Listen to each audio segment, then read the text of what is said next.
So you mentioned that the dopamine Yeah. level from the cold plunges Yep. Yep. 150%. And did you say they sustain? How long are we It talking? sustains for like 4+ hours. Okay. So you get like a persistent increase. And actually the norepinephrine levels increase by about 500%. So you basically get a hit of like a lot of motivating neurotransmitters early in the morning. And this is the exact same reason why people drink coffee. It gives you the buzz. It gives you the that. And like those two things can be combined. Like I had some coffee and a cold plunge this morning and I'm feeling pretty good. So there's some people out there that probably need to put pen to paper and do some math, right? How much are you spending on coffee and cocaine? Yeah. How much are you going to spend on the actual bath itself? And then, if it financially makes And sense. there's ways to make it really like, here's the deal. Having like what I have, like where it's actually got a chiller that is constantly keeping it at a temperature with an inflatable tub is like a really good solution. But even if a couple times per week, you just got like a blow up tub and you just bought like a bunch of ice, like that's doable too. But you got to ask yourself, like, where is the friction? What am I actually going to be sustainable with? I'll tell you, like my shower, I have like some swim trunks that are just for the cold tub. Like after I meditate, I immediately put those things on, go straight outside, hop in for 3 minutes, get my sunshine. And it's like a 10-minute routine that is giving me like neurochemistry that's like worth, I don't know, priceless for me. Like, what's it worth to like feel great every day? And what's the value I can create from that? Like, it's massive in my life.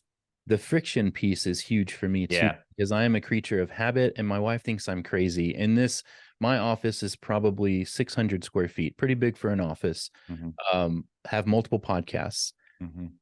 I have multiple podcast setups. I have a recorder on this side of the room for this podcast. I have the Yeah. same recorder on that side of the room for that podcast. My wife Yeah. thinks I'm nuts because they're, $500-$600 machines. I don't want to set everything up, Exactly. move me back. I want right there, boom, like you're saying, I want my cold gear right there. I want to put it on. I want it Yep. done. I want to be able to reach, and these microphones don't go anywhere. Everything stays here. And Yep. yeah, it And it helps makes it so much. joyful because the friction, it's not the activities that we do that are hard. It's like oftentimes the transition times or the BS that's like in the transit zone. So kudos to you for having such a streamlined setup. I'm sure it makes it really fun for you to just set up and like have these great combos. Yeah, and just to come the mental load for me, it's Yeah. gone. Like, I don't have to think about what I'm doing. I walk from there. I sit down in this chair. Everything's already set up. I hit record and we go, and it's great. And I'll say the same thing. I guess you asked me like what makes our Fitfather programs different is like we take into account the idea of like habits and mental load into the design of our nutrition and exercise. So like one thing that we're huge proponents of for guys is standardizing your first meal of the day, whenever that is, whether you have breakfast or you intermittent fast, like things like getting a standardized meal number one reduces mental load, makes it so you can be so much more consistent and just makes you feel phenomenal. So like, do you have a go-to breakfast? Not to like take this off the rails and start to interview you, but I'm curious, like, do you have a good meal, go-to meal number one that you have on a consistent basis? So I don't do breakfast most of the time. Okay. Lately, and this is not going to be the most healthy, but lately I'm a turkey sandwich and skinny popcorn with a pickle guy, and Okay.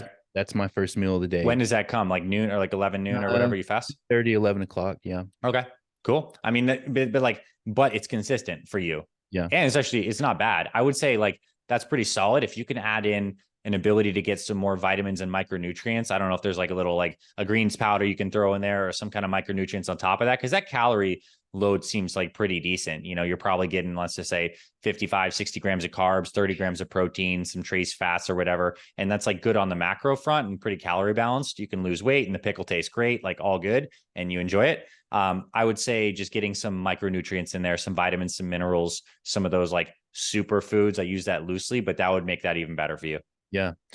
Speaking of superfoods, last time I talked to you, I am 90% certain, and my entire family thinks I'm crazy because I say this all the time. You said that the salmonella from eggs is Yep. on the shell of the egg, Yep. not with, Yep. right? I'm not Yep. crazy. You said that. No, I You told did. me. Okay.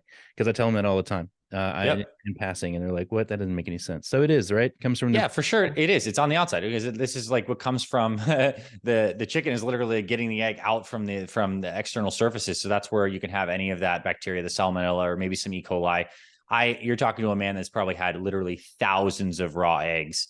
And I actually think I personally like it a lot. I feel really good cracking a few raw eggs. Great for your brain, great for your test levels to get that cholesterol, those fat soluble vitamins. And I've never gotten sick, and I think a lot of people will attest to that as well. When you say it feels good to crack a few raw eggs, do you mean you like the taste and the texture? Yeah, man, yeah, you can make some inferences from that, but I like that slimy egg in the cup kind of thing, and you pop that egg yolk with your tongue. I'm getting all weird with it now, Oh man, yeah, I but don't yeah, know. I mean, and certain people are like texture people and can no way, shape, or form do that. But yeah, I kind of like it. It's like slamming back a few raw eggs is good for me. Yeah, I might have to start incorporating raw Even in a eggs shake, with you don't even have to taste it. yeah, You can that's put one in a shake. that's what I was thinking. All right. Yeah. Okay, so where can we hear or learn more?